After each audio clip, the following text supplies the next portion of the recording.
want to do not very big business, just want to try. Any advice from you to avoid the risks? Yeah, most people when they start out, they want to buy a house, fix it up, and sell it, but they have no clue how to fix it up. And that's where most people lose because they don't know what it's going to take to rehab it. They don't know what the codes are. So I always tell people, start out, if you can, wholesaling properties. Find some good deals, wholesale them to investors who have experience, who have the cash to close on them. Then walk with them as they actually rehab that property and learn.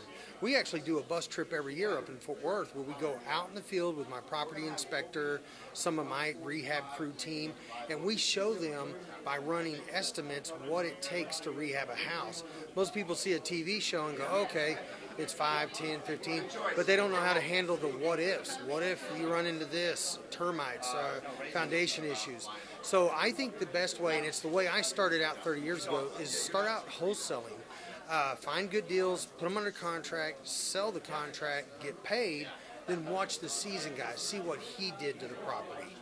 Then, if you get a little more comfortable, buy a house that doesn't need too much work and maybe keep your first rental because you become wealthy by holding real estate. You can buy and sell to create the cash, but if you hold, you'll create wealth. Especially if you use IRAs, things like that, you can create the wealth tax-free. You can go in, use your IRA, flip a house, wholesale a house, do notes. You can even buy and sell notes.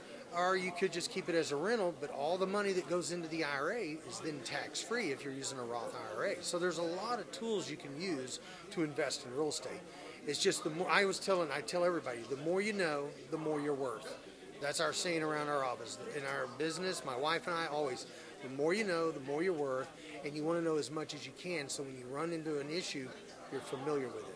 So many people are in the business for a short period of time because they did their first deal, and next thing you know, they're out of business because they had no clue what code requirements were, what the requirements of city permitting were, anything that was required to get that house back up and running.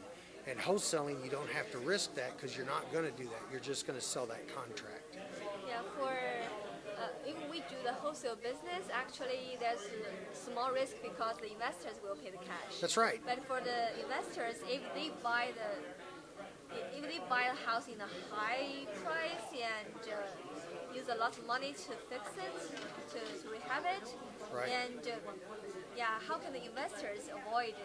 Well, if the investors are doing that, they need to run their comps, always run comps to know exactly what houses are selling for in that area, comparing, the same type of property to the property that's sold, comparing apples to apples.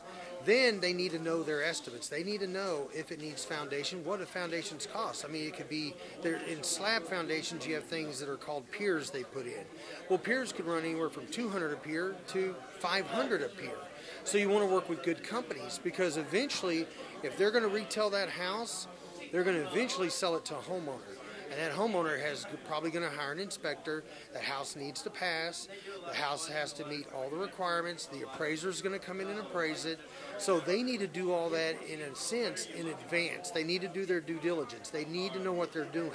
It doesn't even matter if it's houses. If you're buying a car that's 2 years old, you need to know what do those cars that are 2 years old with that much mileage, what do they sell for? Not that every great once in a while you sell one over here that's out there in, left field and it went for a crazy price. You want to back it up with facts. And you use MLS comps. Don't use the internet stuff because most of that stuff's not right. Use what your realtors use. Realtors, we use them a lot because realtors know our markets where we're retailing. They know that area. They know what they sell for. They know what they look like. So get information from them too. But it always comes down to the rehab. If you think it's $30,000 a rehab and it ends up being $60,000, are you going to make any money? Depends on how good a deal you got.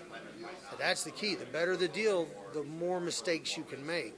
But if you don't have the money, you don't have the experience, then get trained, take some training, and then start wholesaling. That's how I started. You learn by doing, and you watching others do it. People that know what they're doing. Thank you. Anything else you would like to share with us? Just to your listeners, if they're ever interested, you can go to our website. It's jimmyreed.net. We offer training. We offer mentoring. I speak in different parts of the country. If they're in the Texas area, they can always come up to Fort Worth. We run the monthly real estate club up there. It's called One RE Club, so it's the number one, reclub.com. And we have a monthly meeting where we bring in other speakers, kind of like this event, different speakers, but we do it on a monthly basis. And it's for new people in season, it doesn't matter. Because I do apartments, I do houses. We have land development in Costa Rica, so we've got property there that's for sale. Thank you. You bet. Have a great week. You too.